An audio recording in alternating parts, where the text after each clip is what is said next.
ህዝብ ትግራይ ካብ ሃገር ኢትዮጵያ ክወጽእ ይድፋኣሎ ክብል ምክትል ፕሬዝደንት ጊዜያዊ ምምሕዳር ትግራይን ምክትል ቦምበር ሕወሓትን አማኑኤል አሰፋ ተዛሪቡም ሎማዓንቲ ተምሃሮን መምህራንን ንክልከላ በጀት መንግስት ፌደራል ጠሚቱ ኣብ ዘካየድዎ ተቃውሞ ሰልፊ እትበዓል ስልጣን ነዚ ዝተዛረበ በወገን ሕወሓት ኣብ ስምምዕነት ፕሪቶሪያ ጠሚቱ ኣዘራራባይ ነንባዕሎም ዝጋጩ ሓሳብ ይስምዓሎም ክቡራት ተኸታተልቲ ላንዳ ሪፖርት ሎሚ እተስተኻየደ ሰልፍን በወገን ሕወሓት ኣብ ጉዳይ ስምምዕነት ፕሪቶሪያ ጠሚቱ ይዝረቡ ዘለው ሓሳባትን ትኹረት ዝገበረ ምድላው ሒዝና ቀሪብና ለና ተኸታተሉና እዚ ዩቲዩብ ቻናል ሰብስክራይብ ክትገብሩ ንትሕዝቶታትና ውን ላይክ ሼር ክትገብሩን ሓትት ተመዛበልቲ ናብ መረበቶም ተምሃሮ ናብ ቤት ትምህርቶም መሃያ መምህራን ይከፈል መሰል መምህራን ምኽልኻል ጆኖሳይድ ምኽልኻል መሃያ ወለዶ መቕታልዩ ዝብሉን ካልኦት ጭርሖታትን ዝተሰምዐሉ ሰልፊ ኣብ ከተማ መቐለ ሓዊሱ ጊዜያዊ ምምሕዳር ትግራይ ብዝቆጻጸሮም ከባቢታት ሎም ሰሉስ 15 መጋቢት 2018 ዓ.ም ተኻይዱ ፕሬዝደንት ማሕበር መምህራን ትግራይ መምህር ንግስቲ ጋረድ መምህራን ትግራይ بسنك كل كلام هيا هيوتهم يسأنوا أبيات تمرت الماء يعتصوا مهلاونيا تزاربا محبر سب علم تتابعت سبع مسلات كله دلاي سلامن صعنتو بمفتار مهيا ممهران نكخفل كجبرو تعويت قريبا بتوسخ دما ببيت فردين 10 شعات وارح مهيا نكخفل زيتو سنة تكبروا نكخون حاتيتام ممهران بمحبرو مبيلهم أو لعلواي بيت فردي كل التجراي ناي 10 شعات أوارح وزف مهايا خص مسريتو موجيتو راتعيو ولا بيت فردي والسنبر نتز تفرده كفت املنا اي خالن بزا قاطامي لعلنت حقي كرغاغص بيت فردز وسنو بوسانه كتغبر صاويتنا نقرب مكتل بريزيدنت ጊዜያዊ ምምሕዳር ትግራይን መከተለ ቦምበር ሕወሓትን አማኑኤል አሰፋ በመንግስት ፌደራል ዝተወጠነ ህዝብ ትግራይ ናይ መጥፋ ዓላማ አካል ዝኾነ ዓውደ ትምህርቲ ብዝልዓለ መጠን ተጎዲኡ ክብል ተዛሪበሎም ኣብ ዝሓለፉ ዓመታት መንግስት ኢትዮጵያ ኣብ ልዕሊ ህዝብ ትግራይ ጆኖሳይድ ኣውጁ ዝፈጸሞም በደላት መቑፀር የብሎምን ስርዓተ ትምህርቲ ትግራይ أكل إذا جنوسايد أو بدأت كوينو بزوح بسلا عرفوا ويو دحرس من بريتوريا سرعة تمرت تجراي مسم الله محور سر عالم مسزب تجراي لجست أكلات بمتحضر حويت المنزع استجبروا زعرتات اللو تغنجن أبتمرت تجراي زوج حي بدأت عبي سلازخانة بقليل زحوي نبرة بمخانو دما أو ساعات زي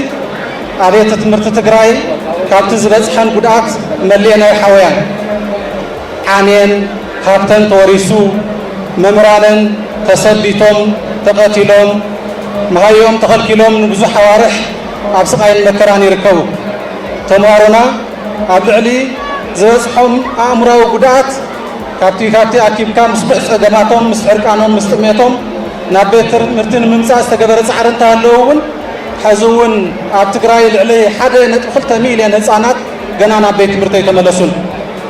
ካብ ጊዜያዊ ምምሕዳር ትግራይ ወጻኢ ኣብ ዘለው ከባቢታት ትግራይ ተምሃሮ ካብ ትምህርቲ ወጻኢ ኮይኖም ኣለው ተገዲዶም ናይ ካሊ ክልል ስርዓተ ትምህርቲ ተጻዒንዎም ይርከብ ክብልውን ሓቢሩም ላል 1.2 ሚልዮን ተምሃሮ ትግራይውን ካብ ማዕዲ ትምህርቲ ሪሕቆም ኣለው ክብል እቲ ምክትል ፕሬዝደንት ሓቢሮሎም ኣብተን ዝተወረራ ከባቢታት ትግራይ ዝርከቡ ህፃናት ናብ ቤት ትምህርቲ የተመለሱን ካሪክለማት ተጻዒንሎም መከራ ይበልዑ እዚ ኩሉ ዝበፅሐ በደል ከይኣክል ኣብ ዝዋን እዚ መንግስቲ ኢትዮጵያ ኣብ ልዕሊ ትግራይ በጀት ዓጽዩ ነዳዲ ዓጽዩ ናይ ልምዓትን ሓገዝን በጀታት ካብ ማሕበረሰብ ዓለም ዝመጽእ ከይተረፈ ዓጽዩ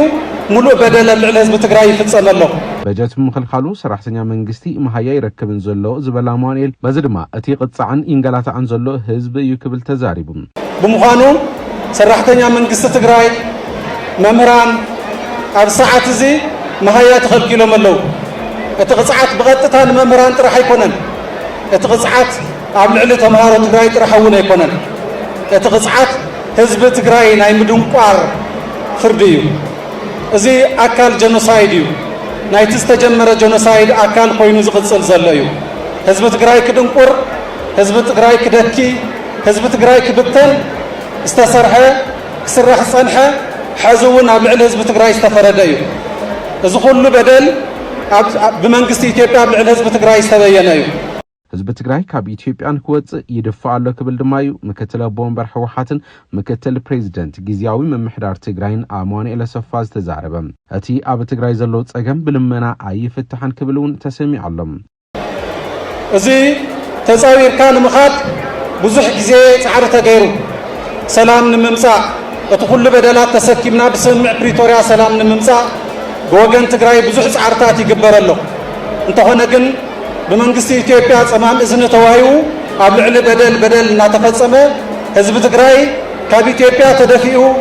ካብ ኢትዮጵያ ብሓይሊ ተደፊኡ ክወጽእ ብዙሕ ጻዕሪ ይግበረሎ ስለዚ እዚ ኩሉ ጸገማት ኣብ ልዕሊ ህዝቢ ትግራይ ዝፍጸም ዘሎ ጸገማት ብልመና ብምሕጽንታ ዝኸውን ዘይምዃኑ ንርኢ ኣለና ኣብ ኢትዮጵያ ንዘመናት ኣብ ልዕሊ ህዝቢ ትግራይ ዝተበየነ ሕዚ እውን ብመንግስቲ ኢትዮጵያ ብስርዓት ብልጽግና ይቕጽል ኣሎ ለዚ መምራን ተምሃሮ ህዝብ ትግራይ ነዝዋን እዚ ብዝግባእ ተረዲና ሓቢርና ሓድነትና ጠናኺርና ነዚ ኩነታት ክንሰግሮ ኣብ ዝግበሉ ምዕራፍ ኢና ዘለና ኣብ ከምዚ ዝበለ እዋን ኢና ዘለና ኣብ ካልኦት ከባቢታት ኢትዮጵያ ተጻብኦታት ኣሎ ኮይን ግና ክልከላ በጀት የለን ዝበላ አማኑኤል መንግስቲ ፌደራል ንህዝብ ትግራይ ከም ጸላኢ ሰይሙ ይንቀሳቀስ ስለዘሎም እቲ ህዝብ ንምቅጻዕ ይሰርሕ ኣሎ ኢሎም ነዚ ጉዳይ ዓለም ለኻዊ ትካላት ተረዲዮም ጸንቶ ክገብሩ ኣለዎም ክብል ሓቢሮሎም ማሕበረሰብ ዓለም ዝምልከተኩም አካላት ኩሉ ኣብ ልዕሊ ትግራይ ዝበጽሕ ዘሎ በደል ምስ ህዝቢ ትግራይ ኮይንኩም ክተኽብሩ ጻውዒትና ነቕርብ ማሕበረሰብ ዓለም እውን ማለት ኣብ ሕግታት ዓለም ንህፃናት ዝተቐመጡ መሰላት ኢትዮጵያ ፈሪማቶ እያ ኣብ ሕገ መንግስታዊ ነቕሚጣቶ እያ እዚ ፖለቲካዊ ይኹን ካልእ ነገር የብሉን ኣብ ኢትዮጵያ ዝተፈላለዩ ከባቢታት ውግእ ኣሎ ፒናት ኣሎ እንተኾነ ግን ህዝቢ ብበጀት እንትቕጻዕ ተምሃሮ ብበጀት እንትቕጽዑ መምህራን ብመሃያ እንትቕጽዑ ይረአናን እዚ ኣብ ትግራይ ጥራሕ ይግበር ኣሎ ምክንያቱ ህዝቢ ትግራይ ከም ጸላኢ ተፈሪጁ ኣብዚ ዓዲ ንነውሕ ዝበለ እዋናት በደላት ይበጽሕ ኣሎ ማሕበረሰብ ዓለም እውን ነዚ በደል እዚ ተገንዚቡ መንግስቲ ኢትዮጵያ ኣደብ ክገብር ጽዕንቶታት ክዕርፍ ይግባእ ንሕና እውን ከም ህዝቢ ሓድነትና ስጢምና እዞም በደላት እዚኣቶም ኣደብ ክግበረሎም ናብ ስርዓት ከኣትዉ ብሓድነት ክንቃለስ ይግበአና ስለዚ ጊዜያዊ ምምሕዳር ትግራይ ኣብ ልዕሊ መንግስቲ ሰራሕተኛታት ኣብ ልዕሊ መምህራን ኣብ ልዕሊ ተምሃሮ ኣብ ልዕሊ ኩሉ ማሕበረሰብ ትግራይ ዝበጽሕ ዘሎ በደል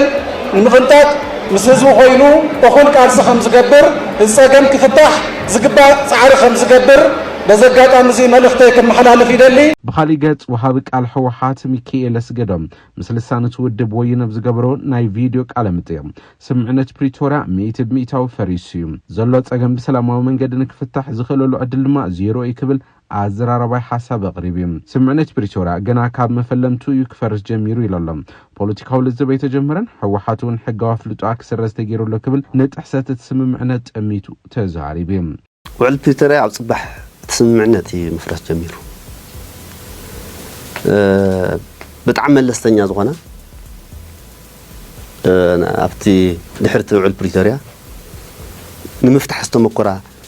ጸገማት ኣለዋ እየን ተንሕዚ ዝእሰራ ዘለዋ ናይ ባንኪ ናይ ቴሌ ናይ ትራንስፖርት ወዘተ ወዘተ ዝብላ ማለት እዩ ተመሰረታዊ አጀንዳ ናይ ውዕል ፕሪቶሪያ ግን የተጀመረን ካብ ብጓሕቱ ታተኽስ ተጠው ይላላ ድምጽ ጥይት አይንሰምዕን ዘለና ታ ናይ ሰብ ህልቂት ታሞት ግን በተሰላሕታው ጽንተት ቀጽይሉ ካብ ጽባሕቱ ውዕል ጀሚሩ ማለት እዩ ስለዚ ውዕል ፕሪቶሪያ በብደረጃኡ ዘለዋ ነገራት ፈጺምካ ኣብ መጨረሻኡ ናብ ፖለቲካዊ ልዝብ ኣቲኻ መበገስ ናይ ጸገም እንታይ ምዃኑ ፖለቲካሊ ተገምጊሙ ኣብ መፍትሑ ድማ ፖለቲካሊ ክፍታሕ ኣለዎ ይዝብል መጨረሻኡ እዚ ነይሩ ማለት እዩ እዚ የለን ፖለቲካዊ ዲያሎግ ወዘተ ወዘተ አይተገበረን ጥራሕ ዘይኮነስ ከይዱ ተዋዓላይ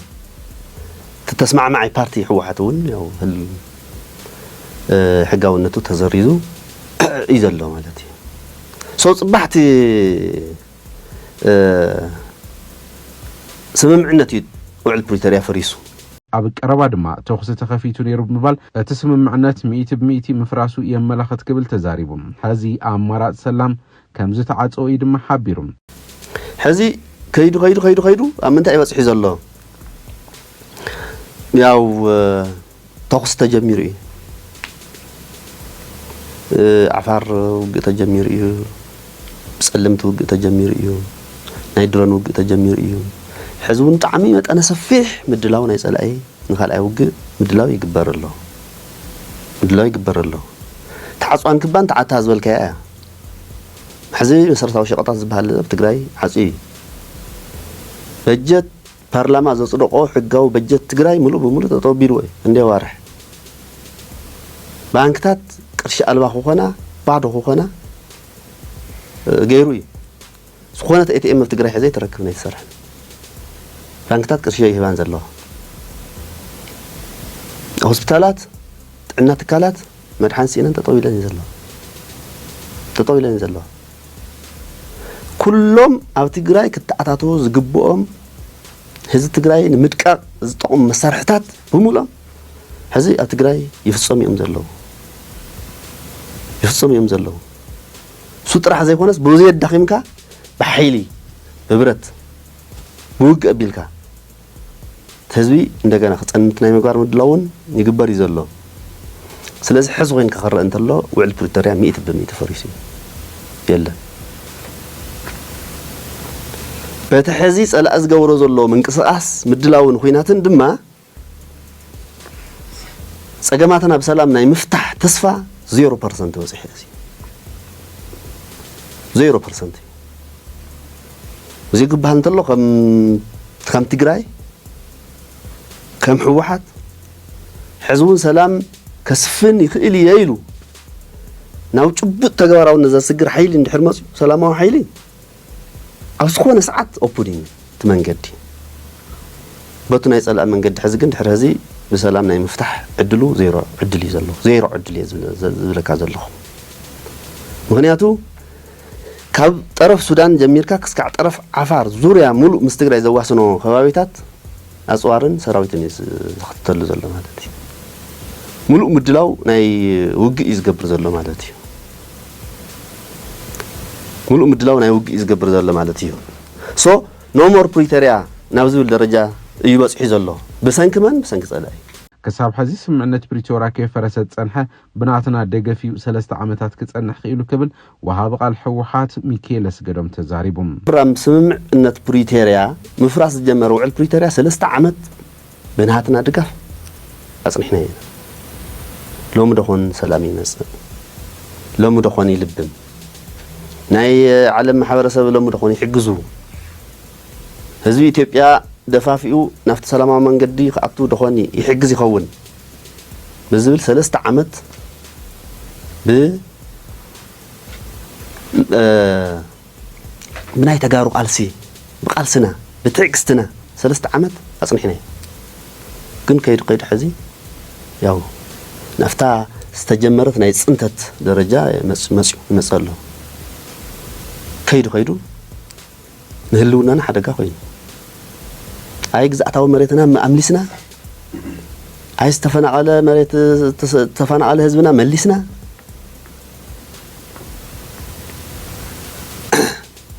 نهلنا حدقا اي او زل حزب دحنا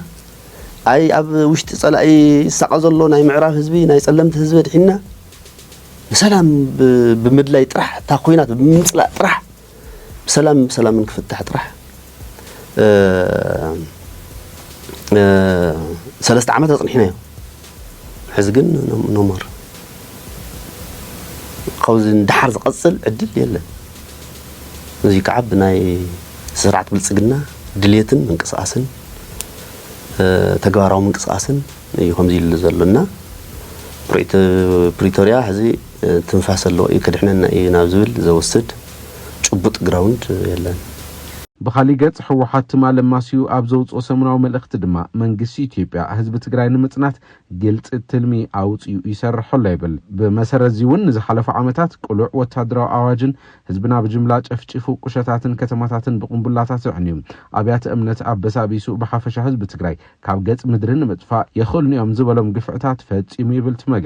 مجلس وتودب بوجن تجري سمعنة بريتوراك تكبرن كل ما فلالات بسلامو بوليتيكاو زتك فتحون زي تحللت عري تغيرو زبل خوينو منجسي إثيوبيا دما بانصارو اب كندي بمسارات تسمعنات بتحت وررت زله حزبي حراك وص استمزابلن ستددن حزبي ناب مربتو كملس ግቡእ ክዋጻ ናብ ካሊእ ዙር ወታደራዊ ወፍሪ ንምእታው ይህንደደሎ ክብል ይኸስስ ህዝብ ትግራይ መረበቱ መናጭቱን ምብትታን ዘይሕጋው ሰነታቱን ይሕልፈሎ ኢሉም ተጀሚሩ ዝነበረ አገልግሎታት ይወጽዋሉ ንመሃያ ሰራሕተኛታት መንግስት ሓዊሱ በጀት ምኽልኻል ህዝብና ብጥሜት ካልቅ ፈሪድሎ ይብል መግለጽ ህወሓት ሓዘሎ ሓደጋ ከም ህዝቢ ናይ መቀጻልን ዘይ መቀጻልን ሓደጋ ይሉ ከም ህዝብን መቀጻል ድማ ምስ ስትራቴጂካዊ ዓመታት መኸተ ዝበለም ህወሓት ሰራዊት ትግራይን ግዚያው ምምሕዳርን ህዝብን ክስለፍ ደማ ጸዊዓለም ሓዝውን እትቀደማይ ምርጫና ስምዕነት ፕሪቶሪያ መፈጻምን ኩሎም አፈላላት በሰላማዊ መንገድ ፍታሕ ክረኽቡ መግባሪ ክብል ወሃብ ቃል እትውድብ ሚካኤልስ ገደም ነዝሃቡ ሐሳብ